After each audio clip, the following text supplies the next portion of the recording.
43 días de paro y la convocatoria del día de hoy tiene unas circunstancias más o menos parecidas a las de las últimas semanas. Por ejemplo, una reducción paulatina de las personas que salen a manifestarse. Los cálculos indican que en Bogotá debió haber hoy alrededor de 3.500 personas manifestándose, algunas frente al Hotel Tequendama, otras yendo para el aeropuerto, el bloqueo que generó y ha generado un caos tan grande para llegar al aeropuerto El Dorado. Pero el número de personas dista de ser aquel que en algún momento en distintas ciudades del país fue convocado alrededor de estas marchas y manifestaciones. Obviamente hay unas regiones en las que la situación es más palpable que en otras. Y paralelamente el Comité del Paro parecería estar pensando en reevaluar su estrategia, en no convocar a nuevas jornadas de paro, sino tratar de reevaluar su estrategia. Hay varias circunstancias que podrían explicar esta situación. La primera de ellas, no solamente el que esta convocatoria de gente para salir a marchar y a manifestarse ha ido perdiendo fuerza, sino aparte de eso, los motivos por los cuales ha ido perdiendo fuerza, o algunos de los motivos por los cuales ha ido perdiendo fuerza. Y ustedes han visto en este noticiero la discusión de los tres principales motivos. El primero de ellos, porque la gente quiere ya empezar a reanudar y normalizar sus actividades económicas. El golpe económico del paro ha sido en el primer mes, lo hemos dicho en este noticiero,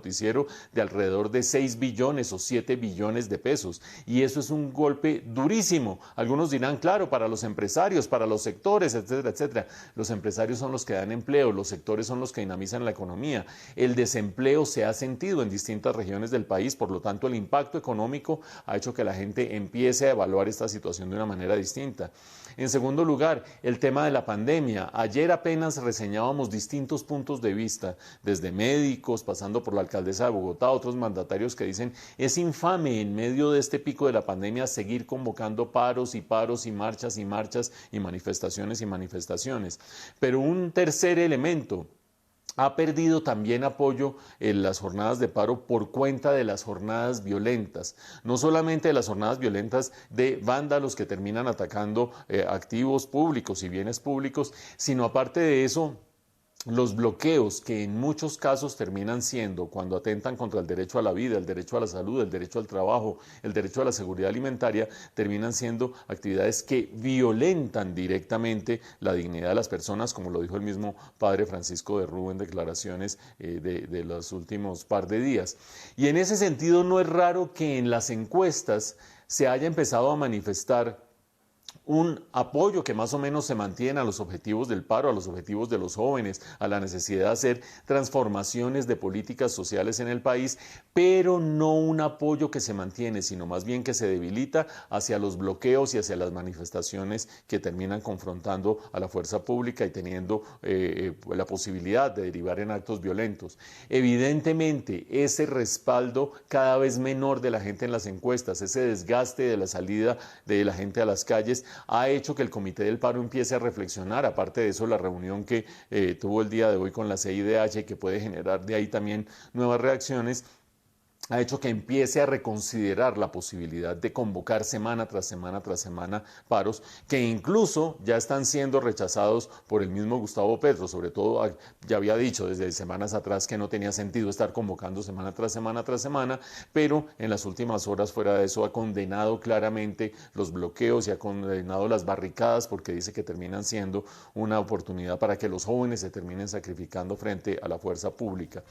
En todo ese contexto, algunas personas están diciendo, bueno, se acabó el paro y eso se quedó atrás, etcétera, etcétera. Yo creo que aquí hay un reto inmenso para las autoridades locales y sobre todo para el gobierno, y es entender que aquí sigue existiendo el problema fundamental que dio origen a todo este fenómeno, y es el problema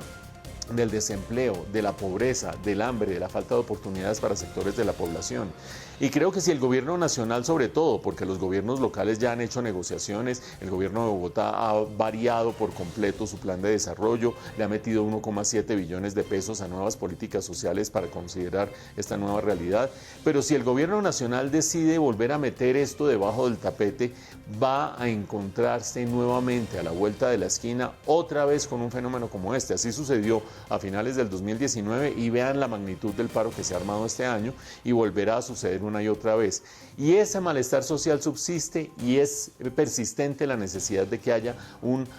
la atención a estas necesidades sociales, ya sea a través del Comité del Paro o sin el Comité del Paro.